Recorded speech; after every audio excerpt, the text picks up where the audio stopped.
Y vamos a entrar de lleno precisamente con este análisis. Sandy, Día Internacional del Migrante. Y vaya si no tenemos que hablar aquí en Guatemala sobre este tema. Cuando vamos a Quetzaltenango y pasamos por Salcajá, no podemos dejar de ver ese gran monumento al migrante que no es solo de esa región, es la realidad que vemos dentro de la sociedad guatemalteca. ¿Sabes qué me animaría a decir? Y lo estábamos hablando contigo y junto a Andrés Estrada cuando estábamos preparando este tema. Yo no sé si habrá de verdad alguna familia que no tenga familiares, amigos o conocidos migrantes en Estados Unidos. Así es, Julio. Sabemos que en muchas ocasiones sale el tema de los migrantes por el envío de remesas, que es uno de los factores que ayuda mucho en la economía nacional.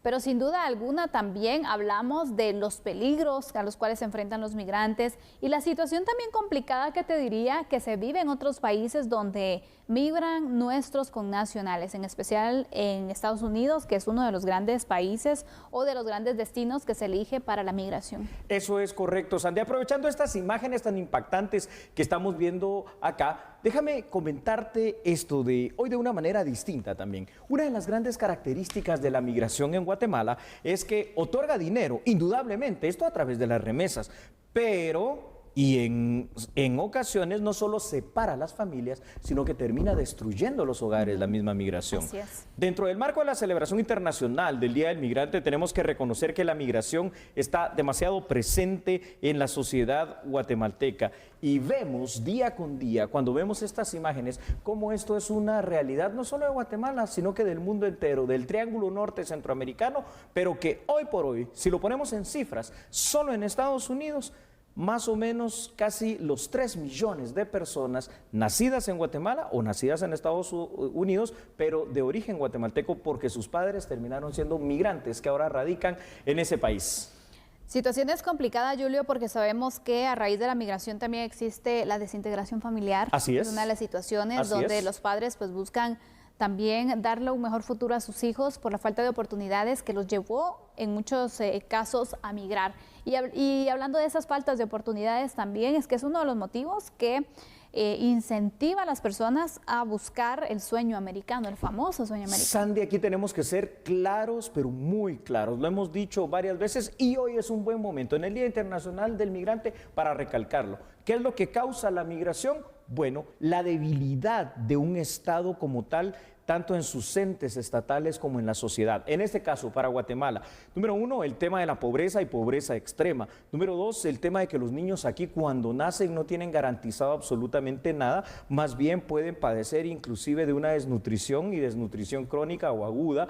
El hecho de que el sistema educativo, el sistema de salud, el sistema de seguridad y la creación de fuentes de empleo y de generar la atracción para que se invierta en nuestro país como en los países del Triángulo Norte es algo que no pasa. ¿Esto qué incentiva? Ante la falta de oportunidades, bueno, se incrementa la violencia y muchas personas ante la falta de oportunidades, la falta de trabajo y el tema de la violencia misma no tienen otra opción más que migrar. Lo ven como la solución, pero es el inicio de muchos males. Y hablando del tema de violencia, Julio, también que es otro de los motivos de migración en nuestro país y en otros países te diría también, especialmente en el tema centroamericano. Sí, Sandy. Pero imagínate, qué complicado porque paran huyendo las personas que son víctimas y los victimarios pues están ahí campantes, siguen delinquiendo y pues las personas que suelen ser víctimas de los delincuentes tienen que abandonar absolutamente todo para poder pues salir adelante, para de esta manera que no maten a su familia, no los maten a ellos, para poder sobrevivir.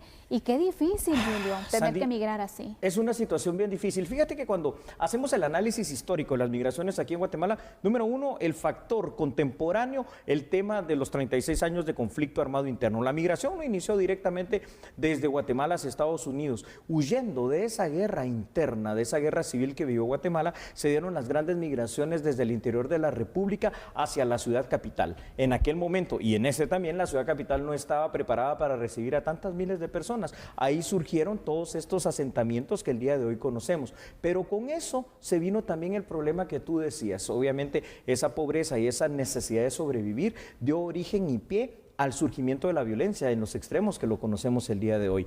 Y pues no podemos decir que lamentablemente más allá de una esperanza que todavía que deberá de quedar. Hoy por hoy la migración es una realidad y para muchos guatemaltecos termina siendo como el referente, como el norte y como una situación aspiracional y de anhelo para lograr. Totalmente, Julio. Y hablando entonces de cómo se ha ido dando la migración también, muchas veces cuando hablamos de migración en nuestro país pensamos en las personas que viven en el mismo y que buscan Estados Unidos, otras partes del mundo. Pero hay que mencionar también algo. Guatemala ya es visto también como un país atractivo, te diría, porque las condiciones son peores en otros países centroamericanos y hay muchos centroamericanos y de otros países como por ejemplo Venezuela y otras naciones que han venido a nuestro país, han migrado a Guatemala. Tienes toda la razón, por eso debe ser una cuestión de prioridad, no solo de la sociedad, una cuestión de prioridad del gobierno, diría que una cuestión de prioridad del Congreso, y necesitamos fuera de proyectos o situaciones legales crear realmente las condiciones. ¿Me permites presentar unos datos relacionados a esto con lo que tú dices? Véalos por favor ahí en pantalla, y es que escuche usted, por razones obvias, los migrantes guatemaltecos tienen como principal destino Estados Unidos, es una cuestión geográfica. Sin embargo, como tú lo dices, Guatemala hoy por hoy se está constituyendo en destino de migrantes. Y ojo, Sandy, que no solo centroamericanos.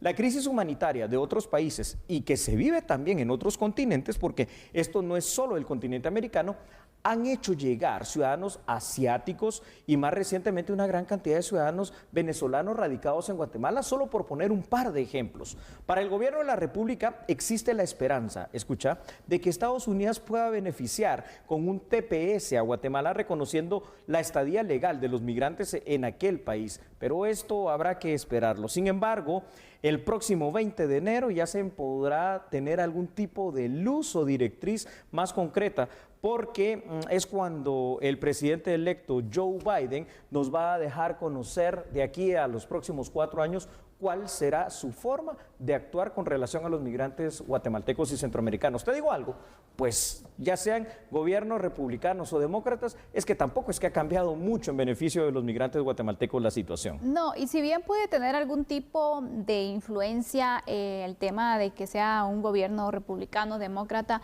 también los países deben asumir su responsabilidad, Julio, tratando los temas que provocan las migraciones para evitar así que se puedan tener estos repuntes también de las mismas y máximo en un contexto como el que nos encontramos donde la pobreza ha ido incrementándose y seguramente las migraciones así lo harán también. Perfecto corolario para este tema, migración, pobreza, analfabetismo, inseguridad, todos son corrupción, problemas estructurales de la sociedad guatemalteca que nosotros mismos debemos de resolver. ¿Te parece si vamos a una pausa? Vamos a la pausa entonces, pero regresando hablaremos de un tema muy preocupante, medicamentos contra el COVID-19, una situación también que pone en riesgo la salud y ya le diremos por qué. Hombre, es que aquí se trafica de todo, entonces sí, también este tipo de medicamentos, cuando no son controlados y vienen de contrabando, constituyen un peligro. Mientras tanto, no cambia porque nosotros somos a la medida.